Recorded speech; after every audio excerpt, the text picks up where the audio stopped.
Live from downtown Detroit, Local 4 News at 6 starts now. We are kicking off the weekend with some winter weather as the snow begins to fall in parts of Metro Detroit. Good to have you with us for Local 4 News at 6. It won't be much, but it'll make everything wet. That's right. So let's get right to forewarned meteorologist Kim Adams tracking those snow showers. Kim. Well, it's taken a lot for these snow showers to move into the area because we have this layer of very dry air. So I just checked. Adrian, it looks like it's raining. Last hour looked like it was snowing, but nothing is reaching the ground there. Jackson and Lansing getting a pretty decent snowfall right now. This is all moving off to the northeast. Howell getting a few sprinkles right now and just starting to get into those light snow showers. I should say light flurries and then light snow showers as this all moves through Metro Detroit. So if you don't like driving in just brief snow bursts or snow at all, you have at least, if you're on the east side, an hour or so, maybe even longer before this finally starts to move in. And if you're down in Monroe, it should come in as all rain. And it's a quick event. Everything is done tonight by midnight at the latest. 39 at the city airport, 37 Metro, 34 in Pontiac, 36 now in Mount Clemens. Snow showers tonight, and it looks like those will come to an end, leaving us with a mostly cloudy start to the day tomorrow. Temperature trend over the next several days. We're going to talk more about this in the forecast because we're up, and then all of a sudden, next week, we drop back down into the 30s a week from today. If you want to keep up to date on all the snow and track it in your own neighborhood right in the palm of your hand, just download the Forewarned Weather app. Go to your favorite app store, type in WDIV, and download the free Forewarned Weather app tonight. We are following breaking news right now in Detroit's west side where a fire breaks out inside an apartment complex. This is happening on Fielding near West Chicago. The fire chief says one woman was hurt and has been taken to the hospital. She's expected to be okay. No word yet on what started this fire. Well, even though it feels like the midterm elections were just yesterday, attention is already on the presidential election in 2024. The election is 696 days away. But both parties and their supporters are weighing in on who should be the candidates. Grant Herms live tonight. This conversation, though, right now starts with President Biden and former President Trump, doesn't it, Grant? It really does. It starts at the very top. You know, former President Trump said he's already going to run. President Biden has hinted he'll be running in 2024. But the big question is, do voters want to see a repeat of 2020? And at least right now in Michigan, that does not seem to be the case. The new poll from Epic MRA commissioned by Nexstar Media Group showing voters unhappy with both presumptive nominees for 2024. President Biden underwater with Michigan Democrats, only 24% saying they want Biden to run again, 60% saying they want someone else. The polling comes as state Democrats showed enthusiasm in 2022, just electing a Democratic governor to a second term and flipping the state legislature for the first time since 1984. Longtime friend of the president, Representative Debbie Dingell, had this to say when asked about the poll. I think that we all have to do a better job of communicating what we are getting done. If Joe Biden chooses to run again, he's going to have very strong support here in the state of Michigan. On the Republican side, it isn't much better. Only 35% of Michigan Republicans want former President Trump to run, although only 47% said they would prefer someone else. For the former president, those numbers come as his hand-picked candidates lost by wide margins to Democrats in Michigan, but also other pivotal swing states. And the state Republican Party just days after the election sending out this poll of their own to voters, asking who they'd like to see on the ticket, adding Florida Governor Ron DeSantis and South Carolina Senator Tim Scott to the shortlist. Now, we did reach out to both parties today for interviews or a comment, but didn't get response back from either. One of the interesting things in this poll is that 7 out of 10 voters overall said they want to see new candidates on both sides of the aisle here in Devon in a year where we've seen Democratic leaders dodge the question about whether the president should run again, and there's clear infighting in the state Republican Party. It is also clear that both parties have a lot of soul searching to do here in those next 600 plus days you mentioned at the very top. That's exactly right. 2 years. All right, Grant.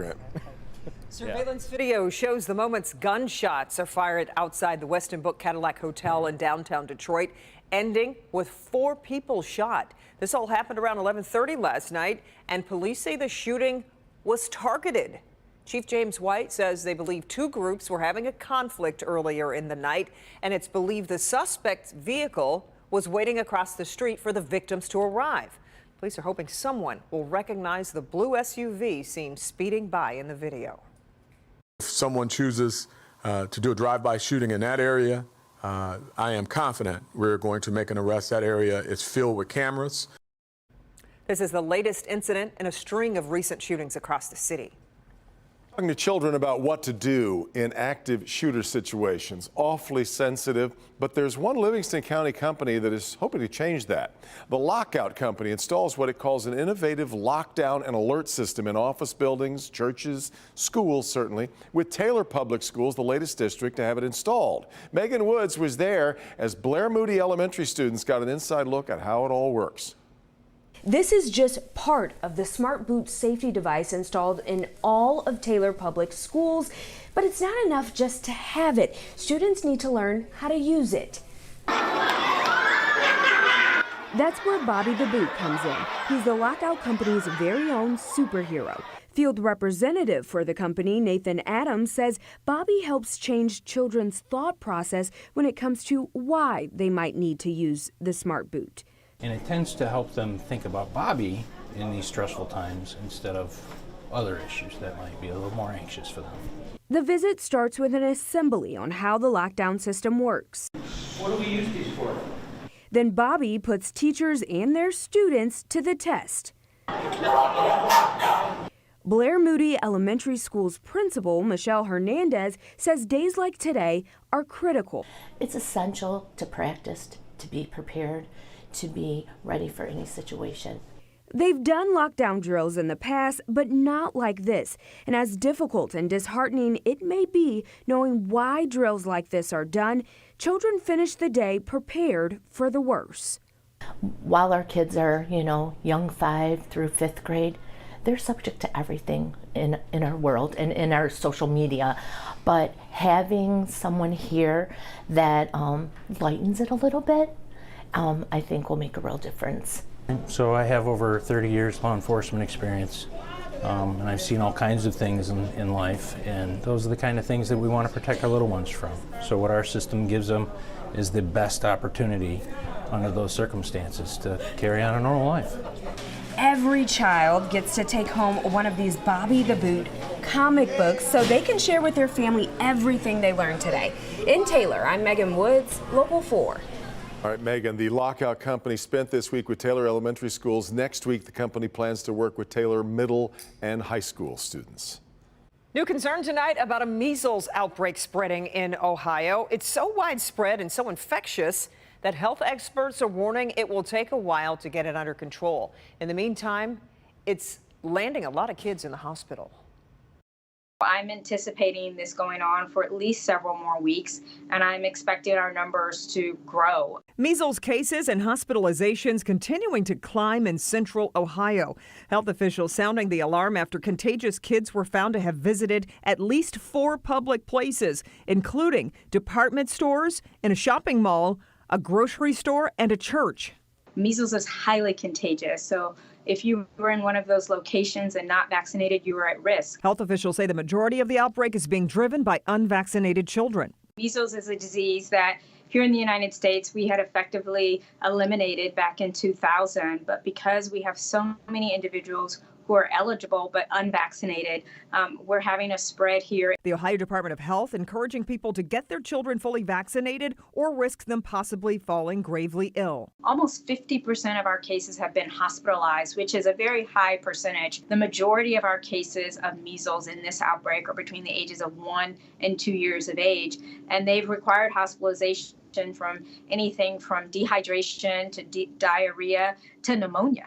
And some of them have even spent some time in the intensive care units.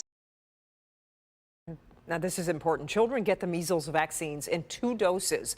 The first comes between 12 and 15 months of age, with a second dose between 4 and 6 years of age. 2 doses are 97% effective against the illness. Macomb County Sheriff is asking for criminal charges for 2 fired employees from the county medical examiner's office. Sheriff says the 2 admitted to stealing drugs that were supposed to be destroyed. Macomb County's medical examiner's office is nationally accredited, but County Executive Mark Hackle says he felt the operation needed more oversight and control. The concern was the medical examiner's office property room. Sheriff's Office investigated, found a number of issues surrounding the room's chain of custody. That's not a good policy to have in an evidence room. I mean, as large as the Sheriff's Office is, I have 4 people that have access to our property room. I don't even have access nor want access to the property room. Through investigations, the Sheriff's Office found the 2 fired employees were stealing drugs brought to the office accompanying bodies. Well, there's a holiday miracle for one Detroit family. They're getting a newly decorated place to call home. This is fantastic. Cheyenne, a mother of 3, got a peek into a newly furnished home for her family today, thanks to Humble Design and Telemus, which is a financial firm based in Southfield. A crew went to work all day to get the home prepared for the family. They lost their home due to COVID-19, found a place to stay, but they've been sleeping on the floor, and Cheyenne has a 1-month-old baby. This means a lot to me and my family. The difference that it'll make is it'll make a big impact actually on me and actually on my other family members too. Just look at the excitement on the kids' faces too. The home was decorated for the holidays, and Cheyenne says she's grateful her children can experience these finer things in life. Just having a bed. Look at that universal sign of being overwhelmed, right? Yeah.